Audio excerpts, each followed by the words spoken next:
My name is Madeline Hayes, and I'm 28 years old. I've spent my entire life living in the shadow of my sister, Cassandra. When she needed a liver transplant, my parents didn't ask. They demanded I donate part of mine. Years of her abuse meant nothing to them. I reluctantly agreed, but then a routine pre-surgery DNA test revealed a secret they'd hidden for decades. One medical test changed everything I thought I knew about myself and the family who raised me. If you're watching this, drop a comment telling me where you're from, hit that like button, and subscribe if you want to hear how a simple blood test shattered my entire world and set me free. I grew up in Newton, an affluent suburb just outside of Boston, in what appeared to be the perfect family. Our colonial-style house with its manicured lawn and white picket fence looked like something out of a magazine. My father, Robert Hayes, was a successful cardiothoracic surgeon at Massachusetts General Hospital. My mother, Claire, had been a pediatric nurse before she decided to become a full-time mom when Cassandra was born. From the outside, we seemed blessed, financial stability, good health, and opportunities many could only dream of. But inside those picture-perfect walls, my reality was very different. From my earliest memories, Cassandra, for years my senior, was the undisputed golden child. With her naturally blonde hair, striking blue eyes, and magnetic personality, she charmed everyone she met.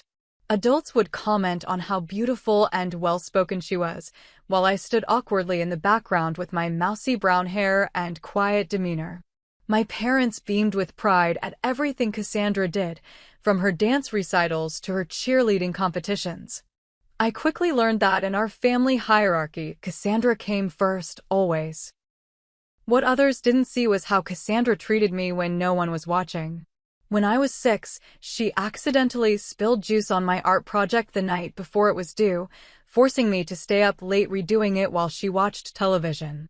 At 8, she told all the girls in my class that I still wet the bed, a complete lie that followed me for years.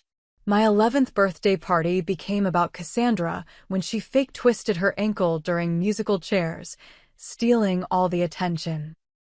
My cake sat forgotten as my parents fussed over her, even though the family video clearly showed she hadn't actually fallen. Cassandra is just more sensitive than you, Madeline, my mother would say whenever I complained. You need to be more understanding of your sister. My father's response was even more dismissive. Don't be jealous of your sister, Madeline. It's not attractive. I learned quickly not to protest when Cassandra borrowed my clothes without asking and returned them stained or damaged. I stopped reporting when she took money from my piggy bank or when she deleted my school assignments from the family computer. There was no point. The response was always the same. I was either lying or exaggerating, and I needed to be a better sister. I found solace in academics. While Cassandra ruled the social scene, I excelled in the classroom. Math and science came naturally to me, and teachers praised my analytical mind. But even straight A's couldn't compete with Cassandra being named homecoming queen or winning the lead in the school play. My report cards were met with a cursory, "good job," while Cassandra's C average was celebrated because at least she was trying her best. The only person who saw through Cassandra's act was my grandmother Dorothy, my father's mother. A no-nonsense woman who had worked as a school principal for 40 years, Grandma Dorothy had a keen eye for manipulation. That girl's got everyone fooled, she once whispered to me after witnessing Cassandra fake cry to get out of helping with dishes. But not me and not you. Stay strong, Maddie. During summer breaks, I would beg to stay with Grandma Dorothy in her coastal Maine cottage.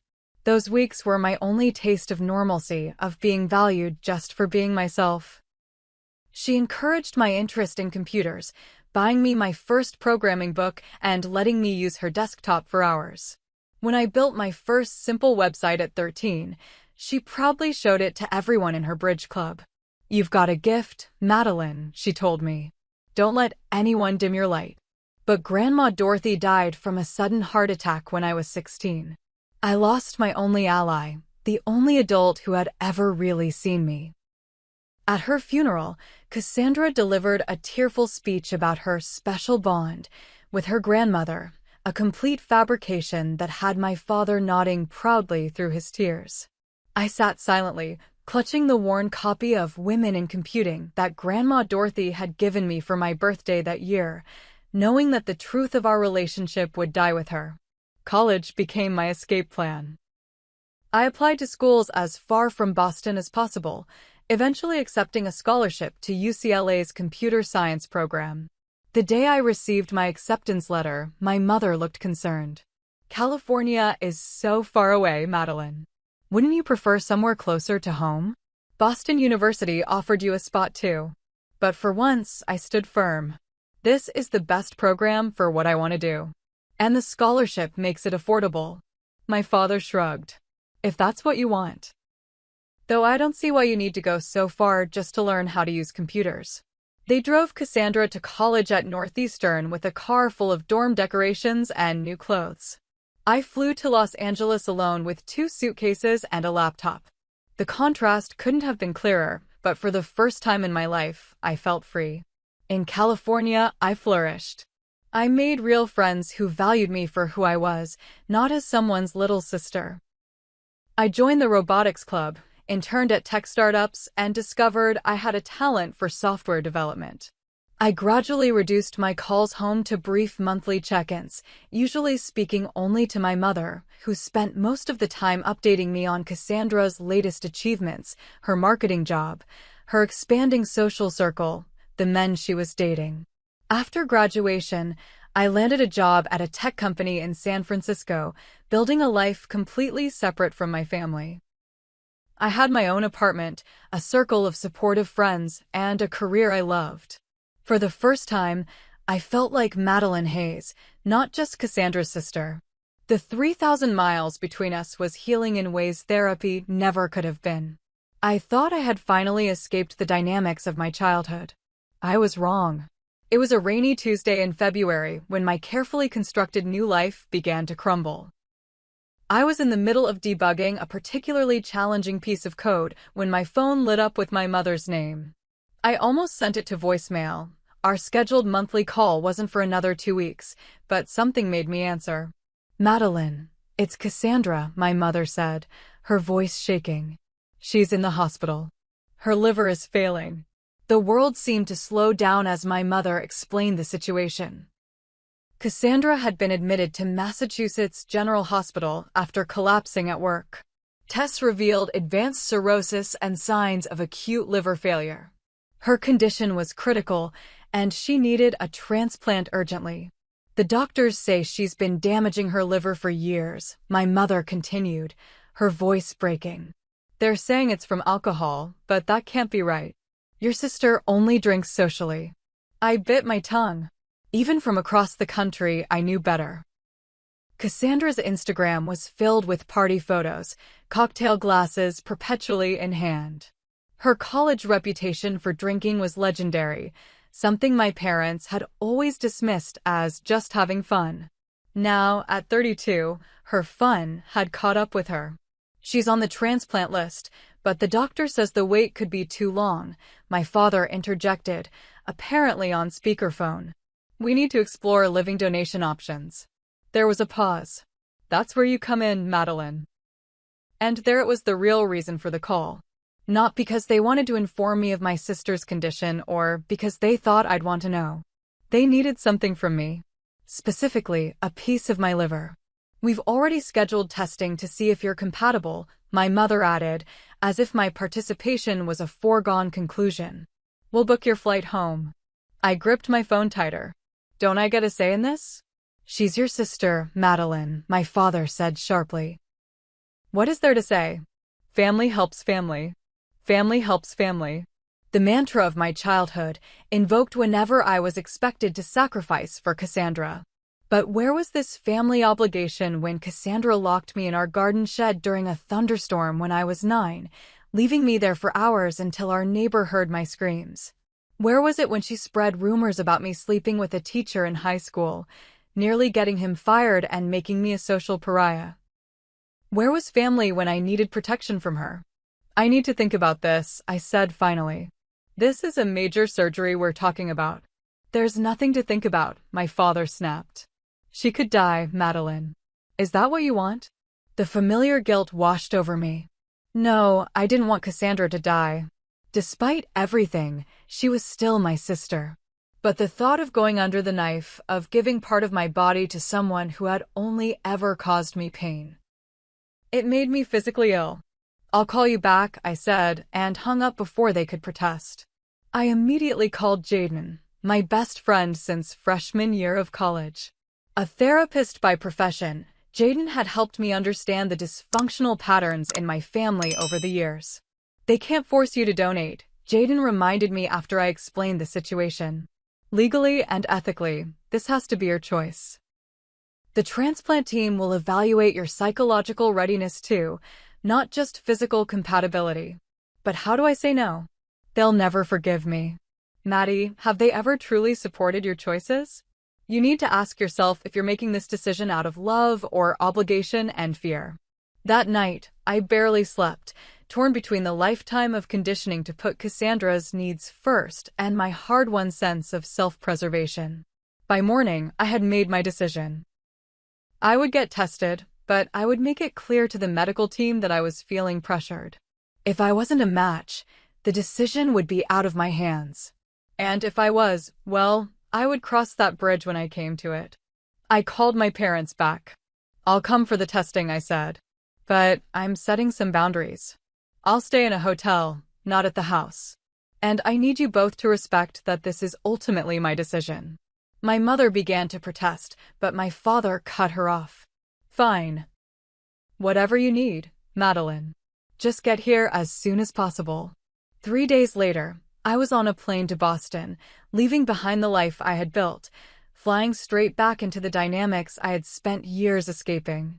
As the plane descended through the clouds, I couldn't shake the feeling that regardless of the medical results, nothing would ever be the same again.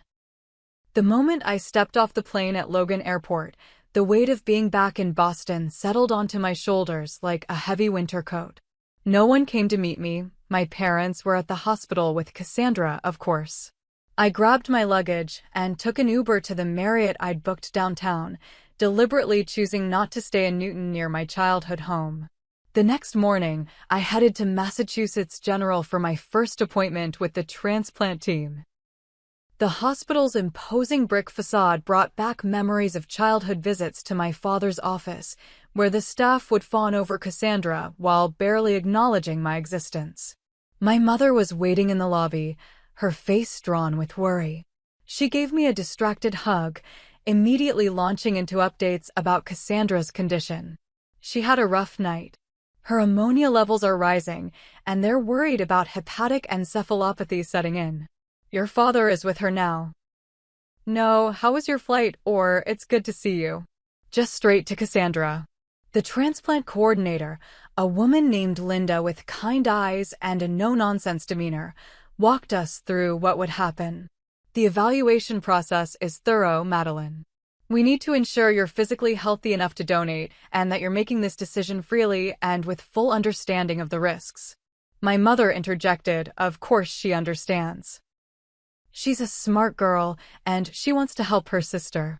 Linda gave my mother a measured look. It's important that Madeline speaks for herself during this process. She turned to me. You'll meet with several specialists, including a psychologist, before any decision is made. The initial blood work and physical examination took most of the morning. By afternoon, I was sitting across from Dr. Kyle Mendez, the transplant psychiatrist, a man with salt and pepper hair and penetrating eyes that seemed to see right through my carefully constructed composure. Tell me, Madeline, he said after some preliminary questions, how do you feel about potentially donating part of your liver to your sister? I hesitated. I want to help her. She's my sister. That's what you think you should feel, he noted. But how do you actually feel?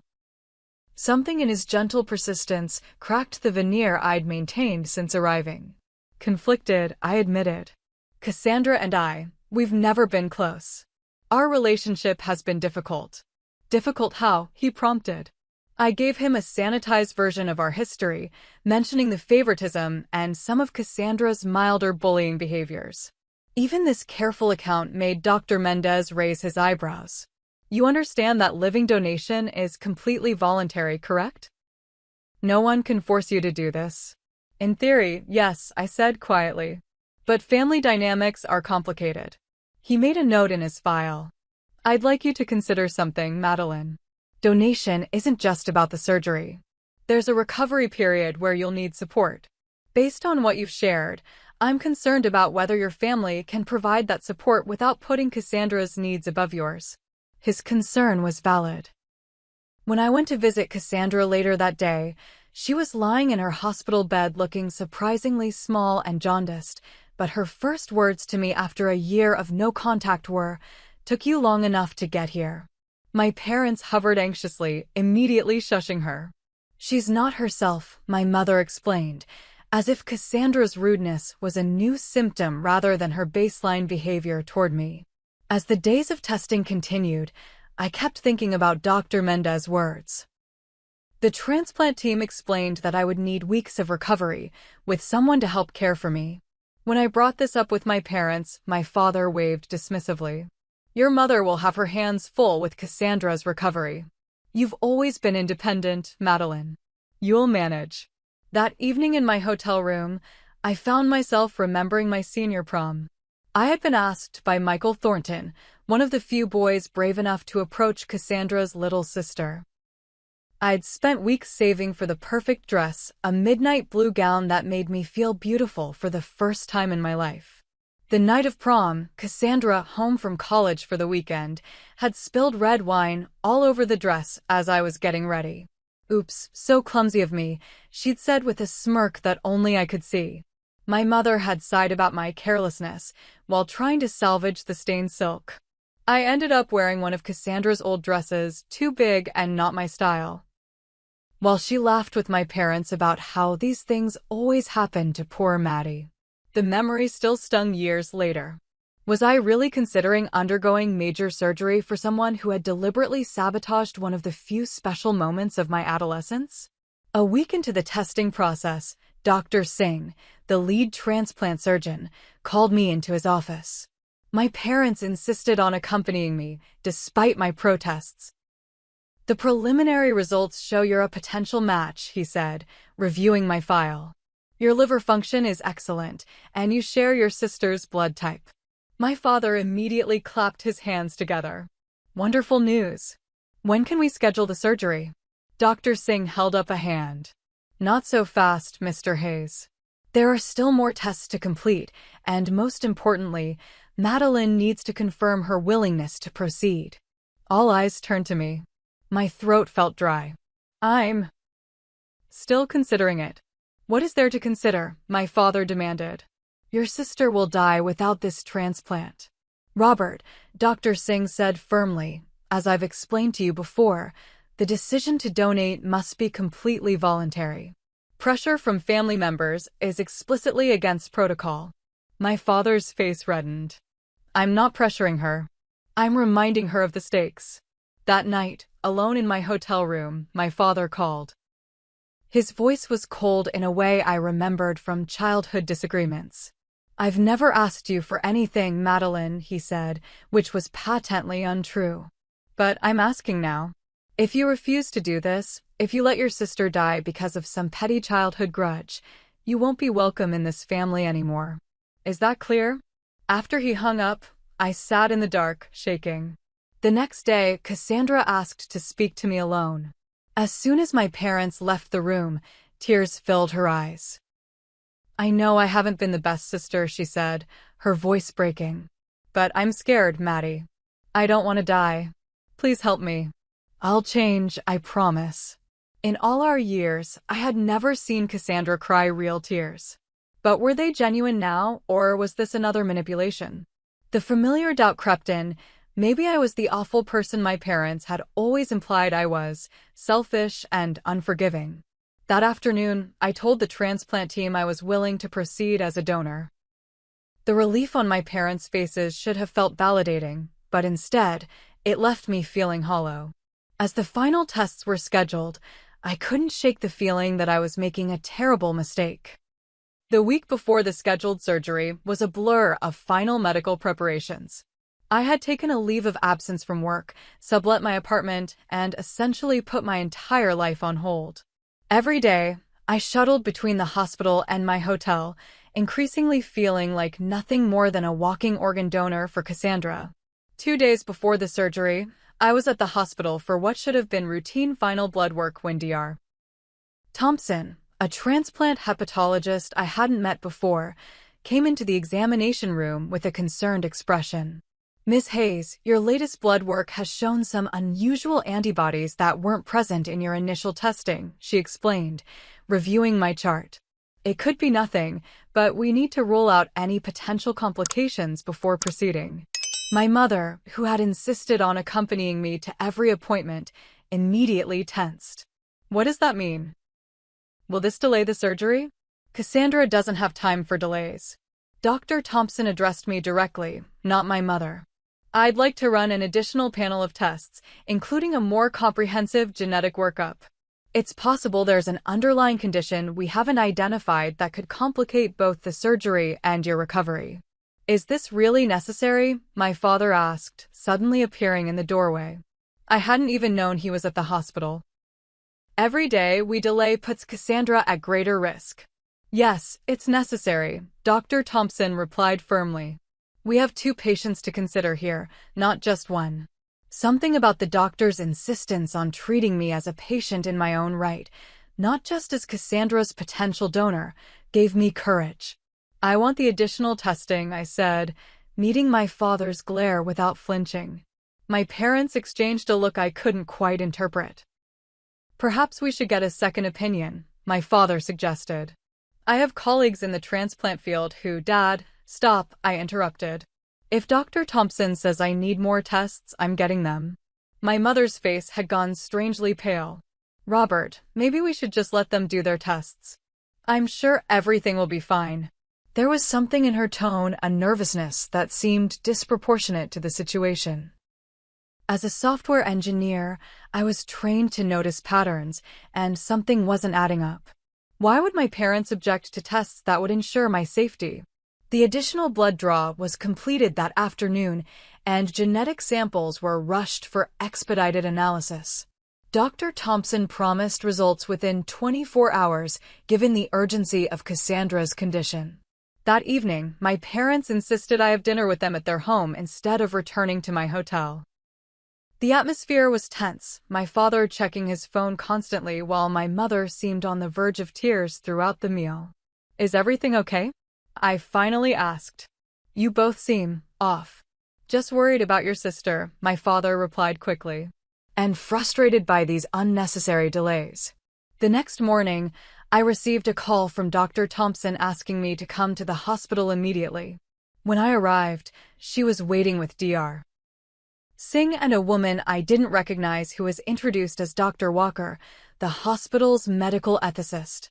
"Madeline, please sit down," Dr. Thompson began. "The results of your genetic testing have revealed something unexpected." She paused, choosing her words carefully.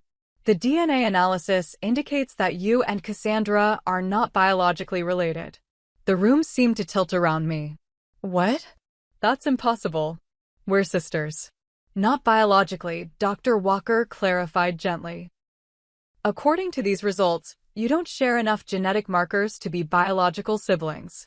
In fact, you don't appear to be biologically related to either of your parents."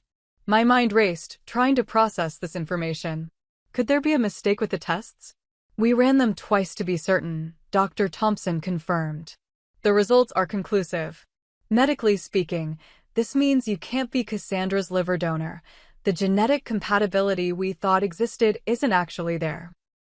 I sat in stunned silence for several minutes. Then a lifetime of peculiar comments and situations suddenly clicked into place. My brown hair in a family of blondes, my mathematical abilities when both my parents were more verbally oriented, the way family friends sometimes gave me strange looks at gatherings. "I need to talk to my parents," I finally said. Dr. Walker nodded. "They're waiting in the family consultation room. Would you like one of us to accompany you?" "No," I replied, standing up. This is a conversation I need to have alone. When I entered the consultation room, my parents' expressions told me they already knew. My mother was openly weeping, while my father sat rigidly, his face a mask of controlled tension. "How long have you known?" I asked, my voice surprisingly steady. "That I'm not your biological daughter?" My mother's sobs intensified. My father cleared his throat. "Madeline, we can explain how long," I demanded. "Since the beginning," he admitted. "You were adopted as an infant. And you never told me." "It wasn't a question. We were going to tell you when you were older," my mother managed between sobs. "But then it never seemed like the right time, and eventually you decided I didn't deserve to know the truth about my own life," I finished for her. "Were you ever going to tell me? Or did you just hope I'd never find out?" My father shifted uncomfortably. "Madeline, what matters is that we raised you. We're your parents in every way that counts." "Except you didn't raise me like your daughter," I said, the realization dawning with painful clarity. "You raised me like Cassandra's support system. Does she know that I'm adopted?" The brief flicker in my father's eyes answered before his words did. "Yes. We told her when she was 15. We swore her to secrecy." The betrayal was so vast I could hardly comprehend it. My sister, no, Cassandra, had known this fundamental truth about me for almost half my life and had wielded it as yet another form of power over me. "The surgery is cancelled," I said flatly. "I'm not a match." "There are other options," my father began desperately. "We can look at non-related living donors. The genetic relationship isn't actually necessary for stop." My voice cut through as like a blade. "You were going to let me go through major surgery knowing I wasn't related to her? Knowing the compatibility testing might be compromised? Were you even going to tell me then?" My mother reached for my hand. I pulled away. "Maddie, please don't call me that," I said, standing up. "I need to go." "Where are you going?" my father demanded. "Away from here. Away from you. I need to think." As I turned to leave, my mother called after me, her voice breaking. "We love you, Madeline. You're our daughter." I paused at the door. "No. I'm just the backup plan you kept in the dark for 28 years. I walked out of the hospital into the bright spring sunshine, feeling as though I'd stepped into someone else's life. Everything I thought I knew about myself, my family, my origins, my very identity, had been a carefully constructed lie. And now, like my nearly donated liver, everything had been split apart, exposed, and forever changed. I checked out of the Marriott and moved to a smaller hotel farther from the hospital, needing physical distance from the epicenter of my shattered life. For 3 days, I barely left my room, ordering delivery food and alternating between numb shock and crushing waves of betrayal. My phone buzzed constantly with calls and messages from my parents, but I couldn't bring myself to respond. On the 4th day, I finally turned on my laptop and began to do what I did best: research. As a software engineer, I approached problems methodically, breaking them down into manageable components. And this was certainly the biggest problem I'd ever faced. First, I ordered a commercial DNA test to confirm the hospital's findings, though I had no reason to doubt them. Then I began searching adoption records in Massachusetts for the years around my birth. The process was frustrating. Records were sealed, information was limited, and without my original birth certificate, I hit one dead end after another.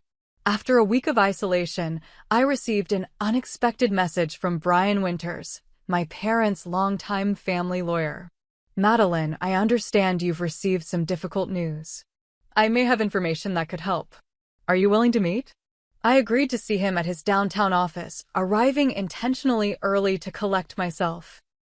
Brian had always been kind to me on the few occasions we'd met, though he'd primarily been Cassandra's mock trial coach in high school. "Thank you for coming," he said, showing me into his office. "I've been torn about reaching out to you, but after speaking with your parents—" "They're not my parents," I interrupted. Brian nodded, acknowledging the correction. "After speaking with Robert and Claire, I realized they don't intend to give you the full story. Ethically, I believe you deserve to know." He withdrew a folder from his desk. I handled your adoption, Madeline. It was unusual. Unusual how? It was a private adoption, arranged through a now-defunct agency called New Beginnings. The process was expedited and some of the usual safeguards were bypassed. At the time, I raised concerns, but Robert was insistent. My throat tightened. Are you saying my adoption was illegal? Not illegal, but certainly irregular. The Hayes paid a substantial fee to ensure the process moved quickly and quietly. Do you have information about my birth parents? Brian hesitated. Limited information. Your birth mother was very young, just 17. Her name was Jessica Calloway. She was from a small town in western Massachusetts and was not in a position to raise a child. And my birth father? Not listed on any documents. Jessica declined to provide that information. I took a deep breath. Is there any way to contact her? Jessica. Brian's expression softened with sympathy. I'm sorry, Madeline. Jessica passed away about 8 years ago. Car accident. Another loss, a mother I'd never known, never would know. I blinked back tears. Thank you for telling me. There's more you should know, Brian continued. Your parents, the Hayes, they were desperate for children.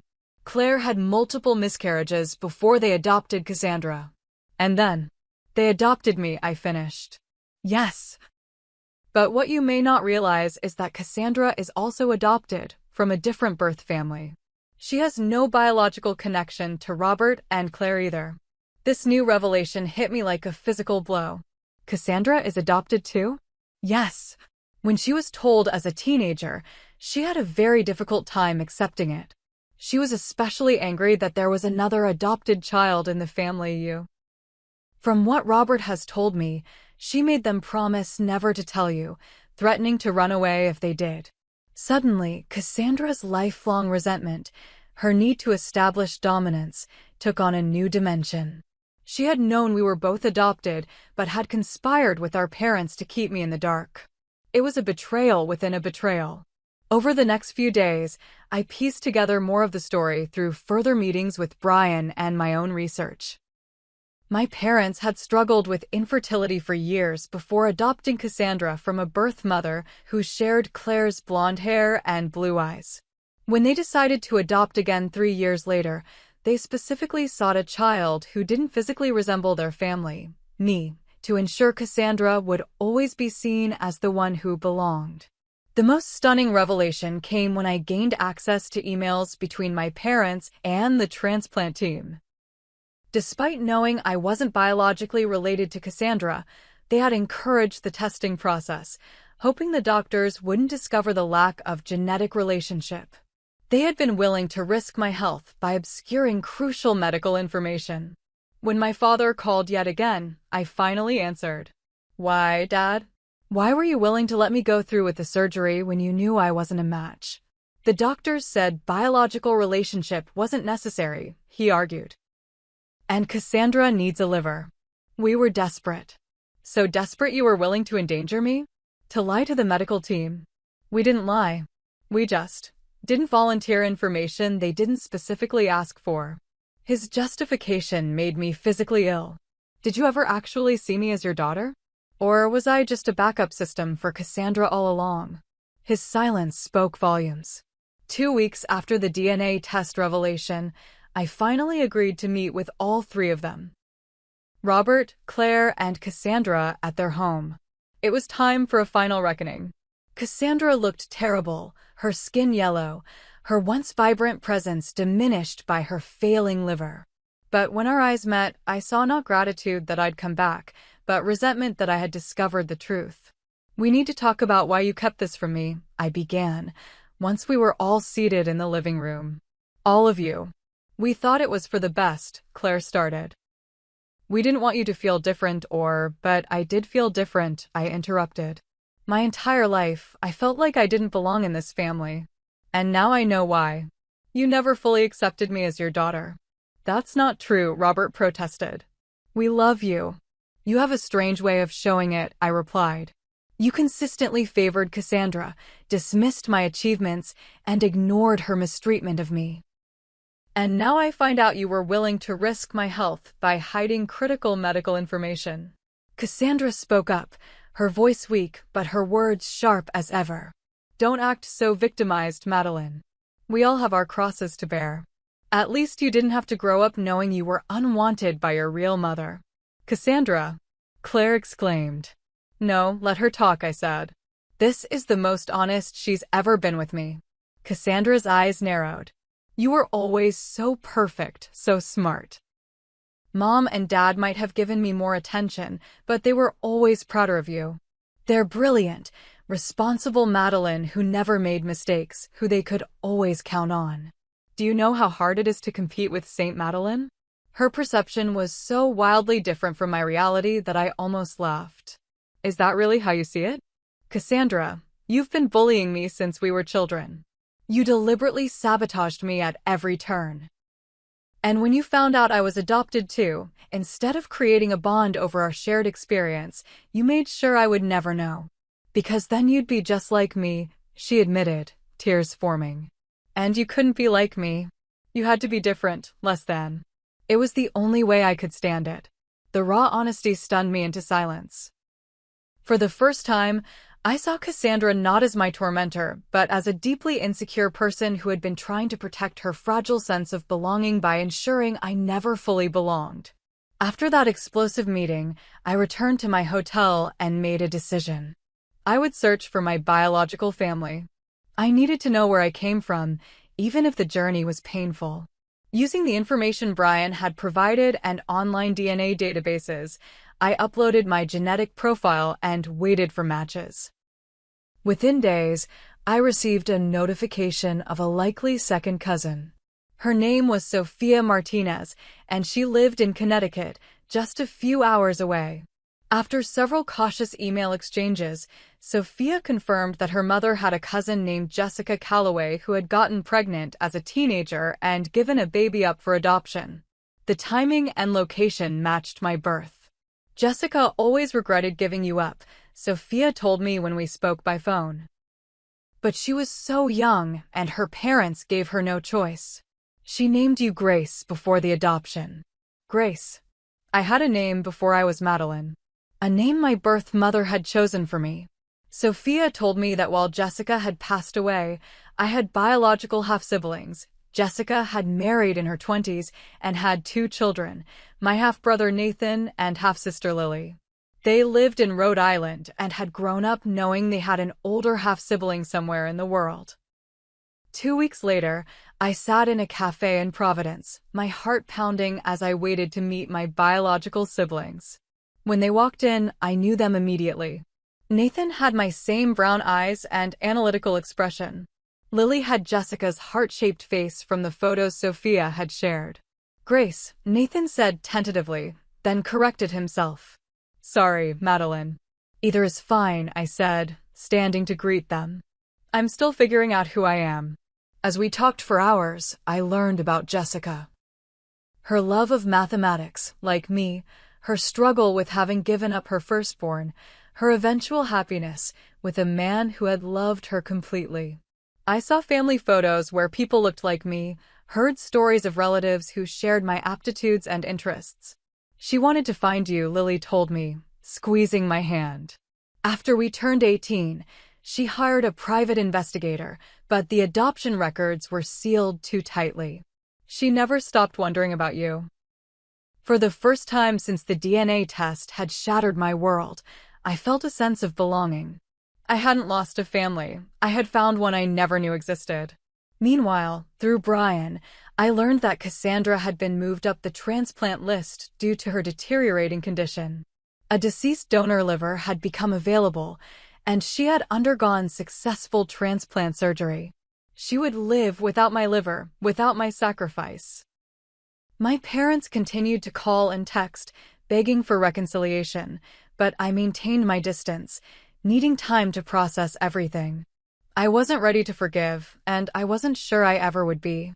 But as I connected with my biological family and began to understand my origins, I realized that knowing the truth, however painful, was infinitely better than living a lie. A month after meeting Nathan and Lily, I finally felt strong enough to face the Hayes family one last time. I had spent weeks getting to know my biological siblings, learning about our shared traits and family history. Lily had our birth mother's artistic talent, while Nathan and I shared her analytical mind. For the first time in my life, I felt a sense of genetic connection, of seeing my own traits reflected in others.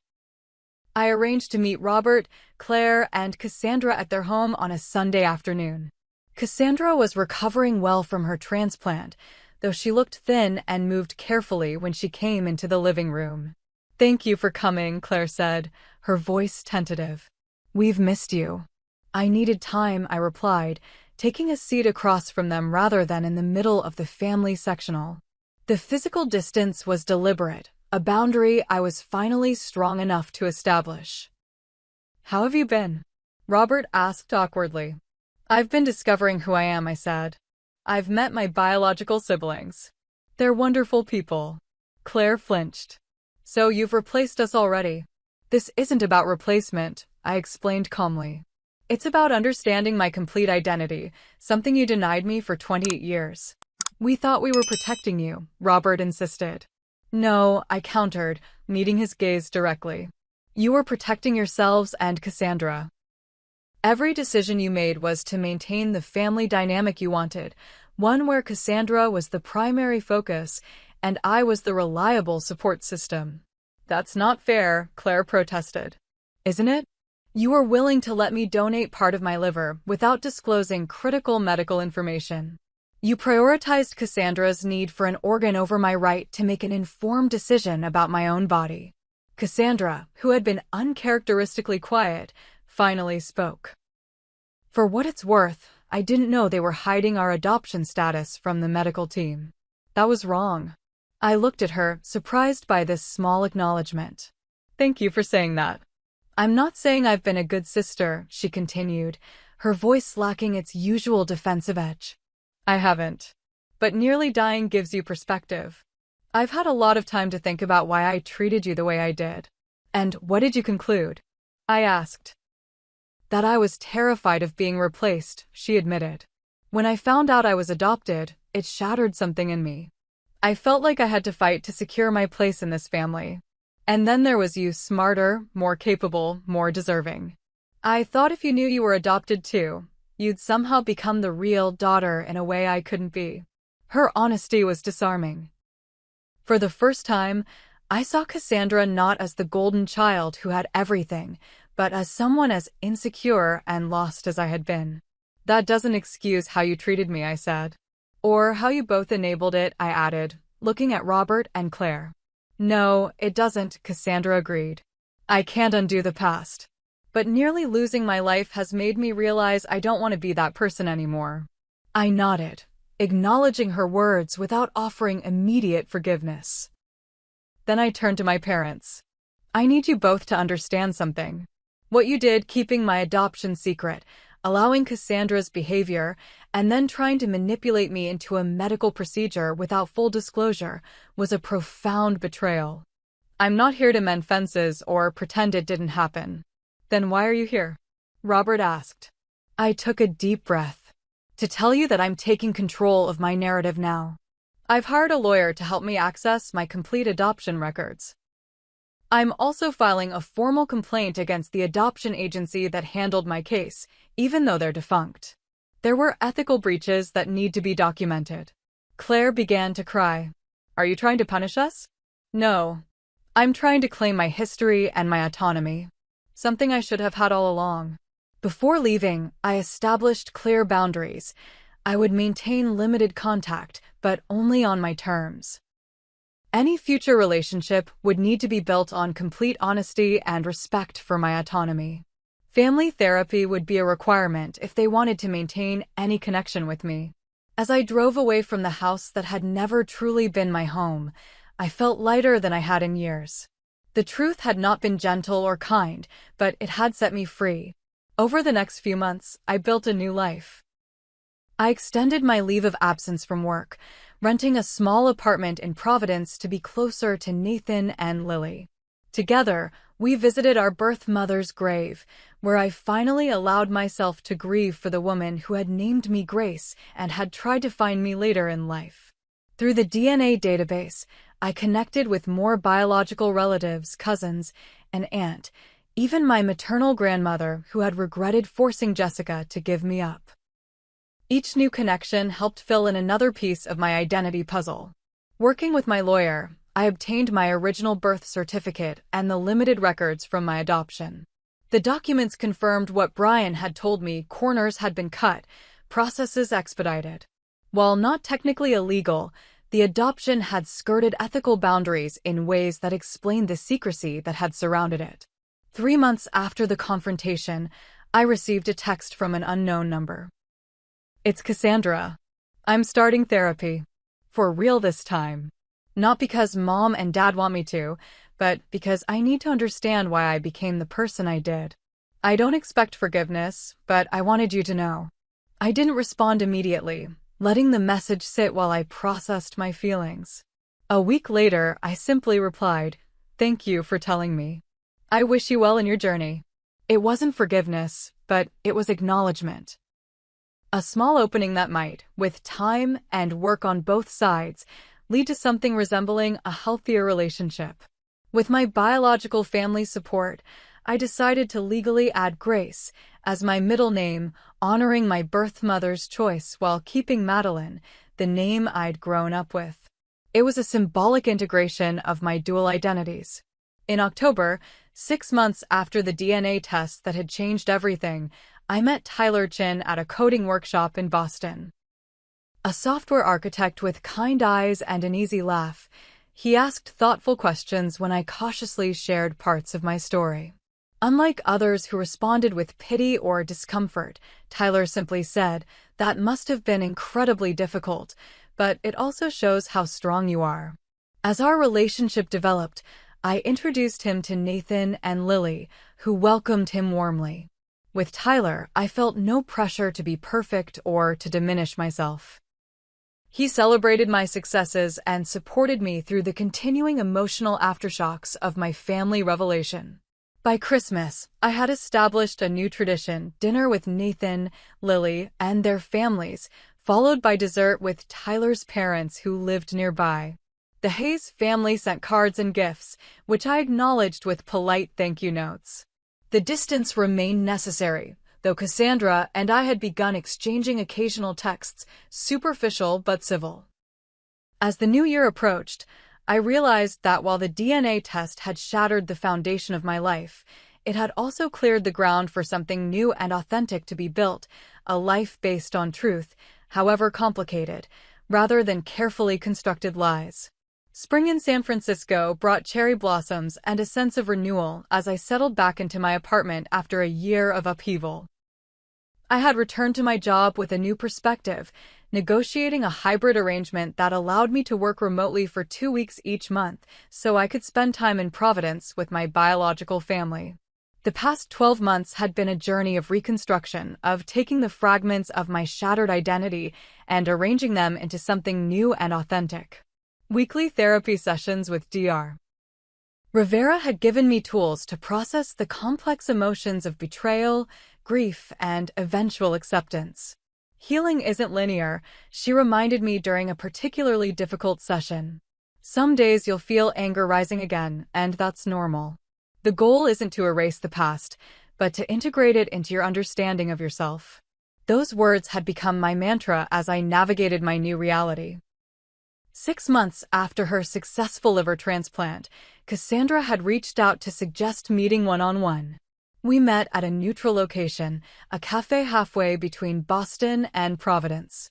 The conversation was stilted at first, both of us unsure how to relate to each other outside our established dynamics. "My therapist says I used you as a scapegoat for my own insecurities," she admitted, stirring her coffee. "That I was so afraid of being replaceable that I tried to make you feel that way first." "That makes sense," I acknowledged. "But understanding doesn't automatically heal the hurt." "I know." She looked up, her blue eyes so unlike mine serious. "I've been trying to figure out how to apologize for a lifetime of behavior." "I'm sorry seems inadequate." "It is," I agreed. "But it's a start." Cassandra had changed. The brush with death had stripped away some of her sharp edges, and therapy was helping her confront the insecurities that had fueled her behavior. We weren't friends, probably never would be, but we were finding a way to coexist with honesty rather than manipulation. My relationship with Robert and Claire remained more complicated. I had agreed to monthly family therapy sessions, where a mediator helped us navigate the damage of decades of secrets. Progress was slow and often painful. "I still don't understand why you couldn't just be grateful for the life we gave you," Claire had said during one particularly tense session. "Many adopted children never know their birth families. We gave you opportunities, education, but not truth," I had countered. "Not equality. Not protection from Cassandra's bullying. You gave me a roof and education, yes, but withheld the emotional security of knowing I was truly valued." Robert, who had always dominated family discussions, now often sat in silence during these sessions, seemingly unable to reconcile his self-image as a good father with the reality of his favoritism and manipulation. With Brian's help, I had filed a lawsuit against the now-defunct New Beginnings Adoption Agency. The case had attracted attention from advocacy groups working to reform adoption practices and increase transparency. Though the agency no longer existed, the legal action helped document the irregularities in my adoption and could potentially help other adoptees seeking information about their origins. My relationship with Tyler had deepened over the months. His steady presence and unwavering support had been a cornerstone during the most difficult periods. When he suggested moving in together, it felt like a natural progression. "You know what I love about you?" he said one evening as we unpacked boxes in our new shared apartment. "You've faced something that would break most people, but instead of becoming bitter, you've become more authentic. More you." The observation touched me deeply because it reflected the internal shift I had experienced. The DNA test had shattered my understanding of who I was, but in the reconstruction, I had built something stronger, an identity founded on truth rather than others' expectations.